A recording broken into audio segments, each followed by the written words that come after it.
Bonjour à toi, aujourd'hui je te retrouve pour parler des 4 types de syndrome des ovaires polykystiques. Il y a d'autres noms aussi, donc il y a le premier syndrome des ovaires polykystiques, il y a dystrophie ovarienne ou dystrophie des ovaires, il y a aussi le syndrome Stein-Leventhal. Donc j'ai déjà un petit peu parlé du syndrome dans ma précédente vidéo sur mon parcours et mon histoire. Tu peux cliquer sur le i juste là pour voir un petit peu mon parcours et mon histoire avec le syndrome des ovaires polykystiques. Mais aujourd'hui j'avais envie d'en parler un petit peu plus en détail et surtout de parler en fait des différentes sortes du syndrome parce qu'on peut souvent y confondre. Parfois on peut avoir plusieurs types. D'abord, je voudrais expliquer rapidement ce que c'est le syndrome des ovaires polykystiques et en quoi ça consiste. Pour ce syndrome, le symptôme le plus courant en fait, c'est des règles irrégulières ou carrément une aménorrhée. Donc c'est-à-dire que l'ovulation ne s'effectue pas. Il y a souvent un déséquilibre dans les hormones, un trop haut taux de testostérone, ce qui fait que l'ovulation n'a pas lieu. Donc après, il peut y avoir plein de causes qui font que l'ovulation n'a pas lieu.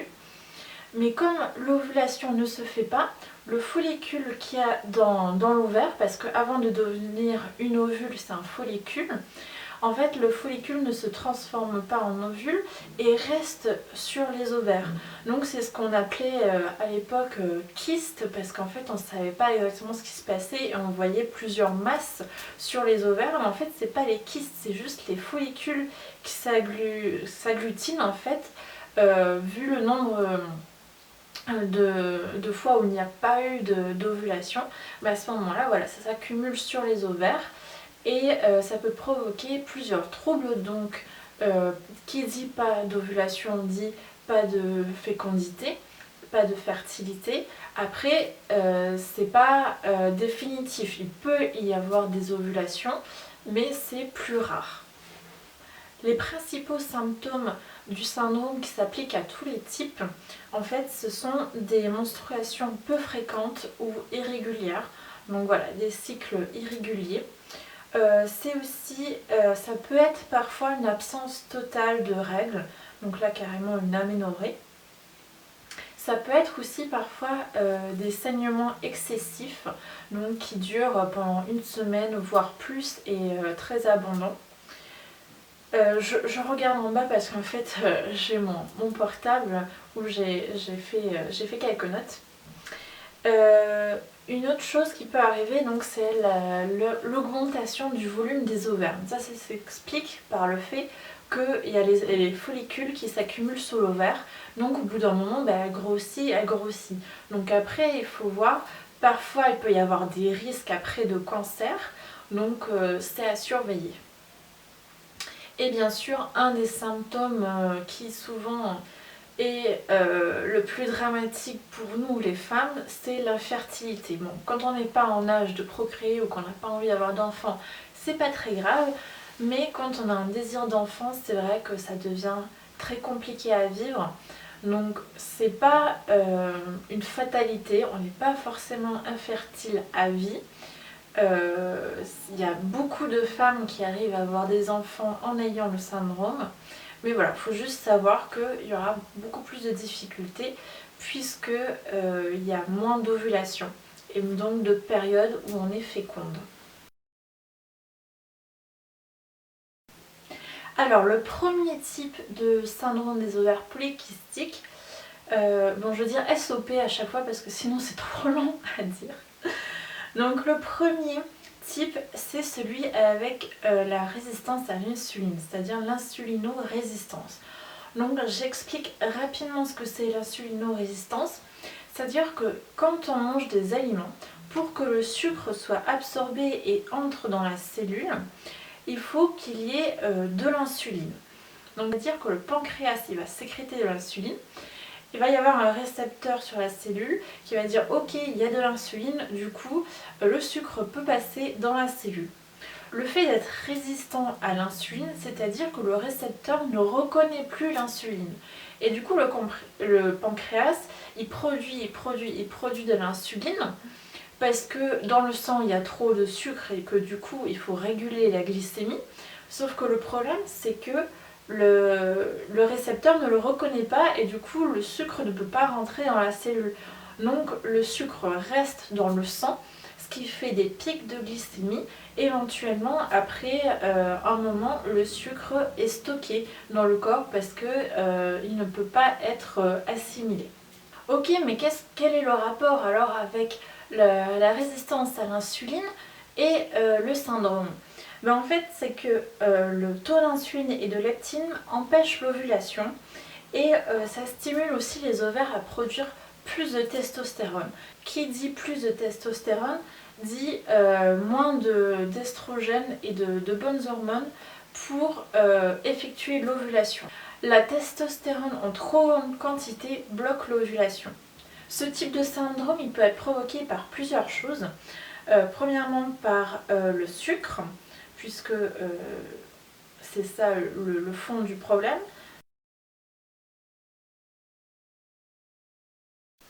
Mais le facteur principal, ça va être surtout le sucre qui va provoquer ces pics de glycémie.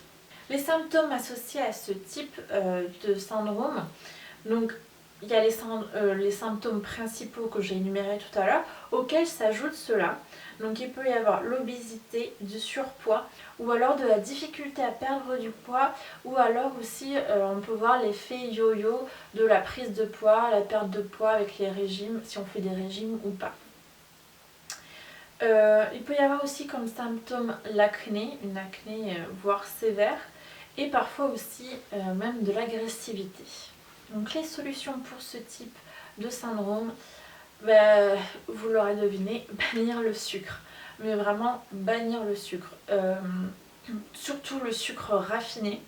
Mais même le sucre en général, ce qui peut être pas mal, ce serait de faire une détox du sucre pour vraiment se sevrer, de faire pendant 3 semaines aucun sucre, mais vraiment d'aucune sorte, même les fruits, les couper complètement pour donner un espèce de break au corps pour qu'il arrive à nouveau à se réajuster lui-même et avoir une glycémie qui soit constante. Donc après, une chose aussi qui peut être fait, c'est de limiter les aliments à index glycémique haut et de manger régulièrement, de ne pas manger des plats trop copieux d'un coup parce qu'en fait ça va provoquer encore une fois des pics de glycémie parce que d'un coup on va avoir un grand apport d'aliments et ça va encore affecter la glycémie. Alors que si on mange des petits repas tout au long de la journée, ça permet de mieux réguler la glycémie. Une autre astuce, c'est de travailler sur la flore intestinale. Je vais beaucoup insister dessus sur cette vidéo, vous allez voir, mais c'est très important. Surtout d'éliminer les mauvaises bactéries, d'éliminer les levures, les parasites, etc. Et vraiment de favoriser les bonnes bactéries avec des probiotiques, avec des aliments fermentés. Et surtout avec des aliments qui vont être bénéfiques pour la flore. Ça c'est vraiment très très important parce que si on a une flore intestinale qui est déséquilibrée, ça va agir sur tout le corps. Je le rappelle, nos intestins c'est notre deuxième cerveau. Une autre chose, pour celles qui n'aiment pas trop le sport, désolée, mais oui, le sport c'est hyper important parce que le fait de bouger en fait ça améliore la sensibilité à l'insuline. Ça va permettre de désensibiliser un petit peu. Donc pas besoin de faire 5 heures de sport par jour, ne serait-ce que de marcher régulièrement, marcher au moins une demi-heure, de se bouger toute la journée, de ne pas rester assis toute la journée sur une chaise.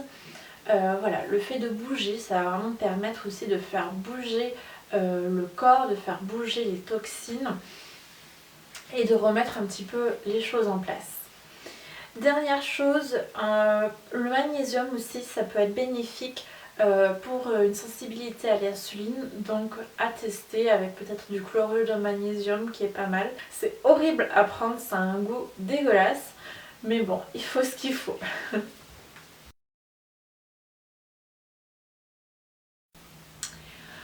Deuxième type du syndrome des ovaires polykystiques, Donc celui qui arrive après avoir arrêté la pilule ou qui est issu de la prise de la pilule contraceptive. Le syndrome est surtout concentré sur le fait qu'il n'y a pas d'ovulation. Donc il faut savoir, quand on prend la pilule contraceptive, la pilule bloque l'ovulation, ce qui fait qu'on n'est pas féconde et que du coup il n'y a pas de grossesse possible. Par contre, quand on bloque l'ovulation et qu'en plus on amène des hormones de synthèse, en fait ces hormones de synthèse sont extrêmement fortes par rapport à nos hormones naturelles.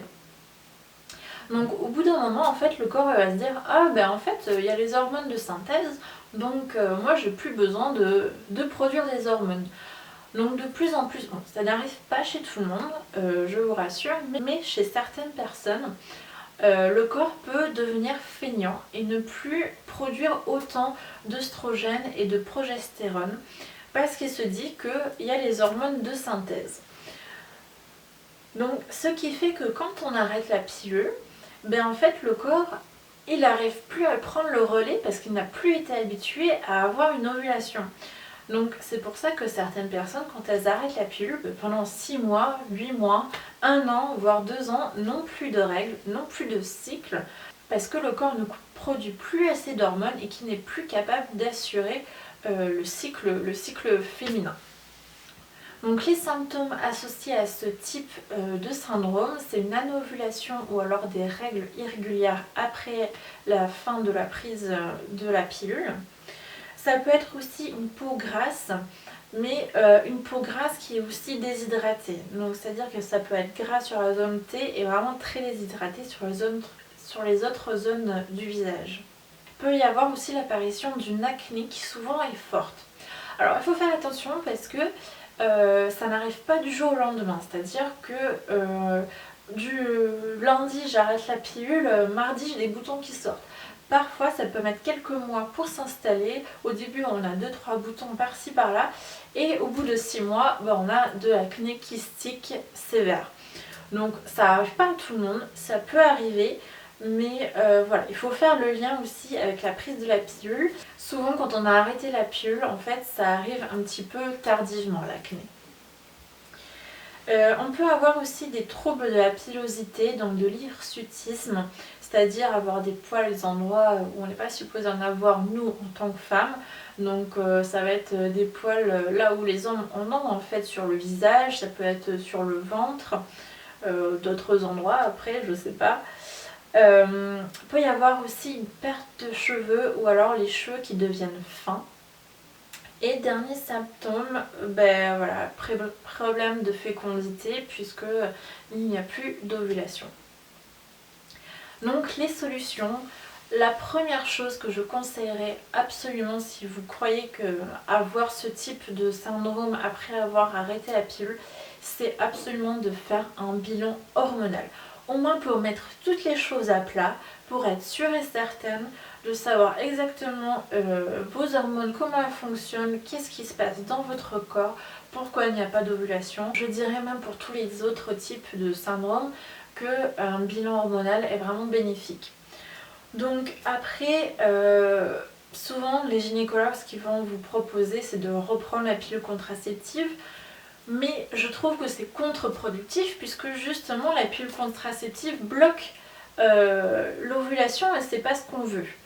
Donc ce qu'on veut c'est avoir des cycles réguliers, avoir une ovulation pour que les hormones soient bien régulées et bon, avoir à nouveau une belle peau, avoir à nouveau voilà, une vie normale. Donc il y a certaines personnes qui du coup reprennent la pilule et je ne les juge pas du tout, je l'ai fait moi la première. J'ai repris la pilule parce que j'étais désespérée, mais autant que possible, essayer de l'éviter et de trouver d'autres solutions ou de patienter le plus possible. Voilà, parce que ça va être tout simplement contre-productif. Donc si tu as fait ton bilan hormonal, tu peux peut-être aller voir un homéopathe qui lui va vraiment travailler d'une manière holistique, qui va prendre en compte tous les facteurs et qui va donc en fonction du résultat du test hormonal prescrire un traitement. Donc après, vous êtes libre de faire ce que vous voulez. Il y a les traitements hormonaux classiques qui existent, vous êtes libre de les faire aussi. C'est à toi de voir en fait la solution qui te correspond le mieux. Après, au niveau alimentation, ce qui pourrait être pas mal, c'est de manger beaucoup plus de bonnes graisses. Parce qu'en fait, il faut savoir que les bonnes graisses vont permettre de bien réguler les hormones. Donc, des bonnes graisses, ça va être par exemple l'huile de bourrache, l'huile de lin, l'huile d'olive, l'huile de coco, qu'est-ce que je me suis marqué, l'huile de chanvre, l'huile d'avocat, etc. Même aussi les graines de courge, les graines de sésame, toutes ces petites graines vont être très bien aussi et apporter des bons gras et aussi des protéines voilà, pour réguler les hormones. Donc tu l'auras compris, une bonne alimentation, une bonne hygiène de vie ne pourra être que bénéfique pour ta santé. Une autre chose aussi auquel on ne pense pas forcément, c'est aux perturbateurs endocriniens. Donc, c'est-à-dire les substances qui sont contenues dans le plastique, dans certains cosmétiques, dans les pesticides, insecticides. Si vous avez vu ma précédente vidéo sur mon parcours, avec mon histoire avec le glyphosate et le Roundup, voilà, essayez autant que possible d'éviter ce genre de choses toxiques parce que ça va vraiment perturber les hormones et le système endocrinien. On passe maintenant au troisième type du syndrome des ovaires polykystiques. Donc c'est le syndrome créé par une inflammation. L'inflammation chronique peut en fait empêcher l'ovulation. Elle peut dérégler les récepteurs hormonaux. Et en fait, quand on a vraiment une inflammation chronique depuis un certain temps, ça peut aussi demander aux glandes surrénales de stimuler beaucoup plus d'androgènes. Donc l'inflammation chronique, elle peut être causée par de multiples facteurs. Ceux qui sont le plus courants, c'est le stress, c'est l'exposition à des toxines, à la pollution. Une autre cause aussi, ça peut être la perméabilité de l'intestin, comme par exemple le syndrome des intestins irritables qui peut provoquer de l'inflammation. Il peut y avoir aussi la candidose, je vous invite à vous renseigner dessus, ou alors j'en parle un petit peu dans mes vidéos aussi. Tous les aliments inflammatoires vont aussi contribuer à cet état. Donc les symptômes de ce type de syndrome vont être des infections récurrentes si tu es souvent malade. Ça peut être aussi des maux de tête. Ça peut être des douleurs dans les articulations et aussi des problèmes de peau chronique. Donc là, il peut y avoir plusieurs sortes. Il peut y avoir de l'acné sévère, de l'eczéma, des dermites, des séborrhées, etc. Donc en fait, c'est surtout des maladies auto-immunes. Donc il y a plusieurs choses qui peuvent arriver en même temps et le syndrome des ovaires polykystiques peut être une conséquence de l'inflammation chronique. Donc les solutions, désolée pour le bruit, il y a des travaux à l'extérieur. Donc il va falloir au maximum réduire le stress. Et je parle pas juste de faire une petite méditation par-ci par-là, 10-15 minutes, c'est vraiment de se poser, de regarder, de réfléchir dans sa vie au quotidien, qu'est-ce qui cause du stress. Ça peut être parfois des relations avec des personnes qui peuvent être stressantes, ça peut être le travail, ça peut être d'autres situations. C'est vraiment à toi de trouver la situation ou les situations qui te mettent le plus en stress et de trouver des solutions, de trouver des moyens pour réduire ce stress. Donc après oui, tout ce qui va être yoga, respiration, méditation, ça va aider, mais il faut vraiment essayer de minimiser le stress à la source. Comme je l'ai dit, la flore intestinale c'est hyper important, donc surtout quand on est dans un état inflammatoire, les intestins doivent sûrement crier au secours. Donc voilà, il faut vraiment travailler sur les intestins pour améliorer la flore intestinale et permettre aussi de donner un petit break aux intestins si on a les intestins inflammés. La vitamine D aussi peut être pas mal. Donc ça peut être pas mal de se supplémenter, surtout maintenant en hiver. Et comme je disais tout à l'heure par rapport aux intestins, ça peut être pas mal de faire une cure pendant 3 semaines pour vraiment bien les nettoyer et après reconstruire la flore intestinale avec des probiotiques. On peut aussi prendre de la L-glutamine qui permet en fait de régénérer les cellules de la paroi des intestins. Donc voilà, ça peut être des pistes à suivre. Le dernier, quatrième type du syndrome des ovaires, c'est causé par la thyroïde. Donc la thyroïde est très importante. On peut avoir une hypothyroïdie ou une hyperthyroïdie. Donc on peut trop produire d'hormones ou pas assez. Et là c'est le cas de l'hypothyroïdie. Donc lorsqu'on a ce cas-là, en fait il n'y a pas assez d'hormones qui sont produites. Donc il n'y a pas assez d'estradiol et de progestérone. L'estradiol c'est une sorte d'œstrogène qui permet l'ovulation. Donc qui dit manque d'hormones, pas d'ovulation et toutes les conséquences qui en découlent du syndrome des ovaires polykystiques. Donc là ce que je peux conseiller, j'y connais pas grand chose parce que je n'ai pas ce type de syndrome.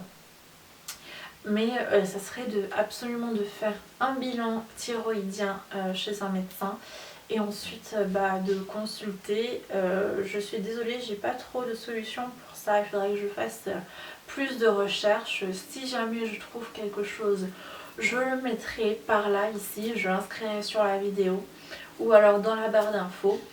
Mais voilà, le plus important, ce qui me semble le plus important, c'est vraiment de faire un bilan de la thyroïde. Il peut y avoir aussi d'autres causes du syndrome des ovaires polykystiques. Il peut aussi être lié à des problèmes de sous-poids. Parce que comme je l'ai déjà dit précédemment, les bonnes graisses vont permettre de réguler les hormones.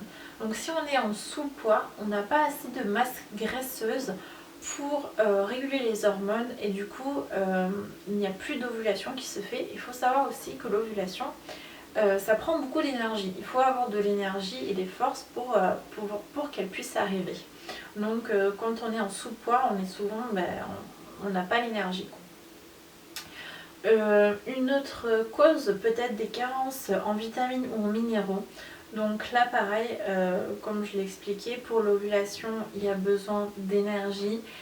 S'il y a des carences, de manière générale, en fait, on peut avoir des problèmes de santé. Et dernier point, l'émotionnel.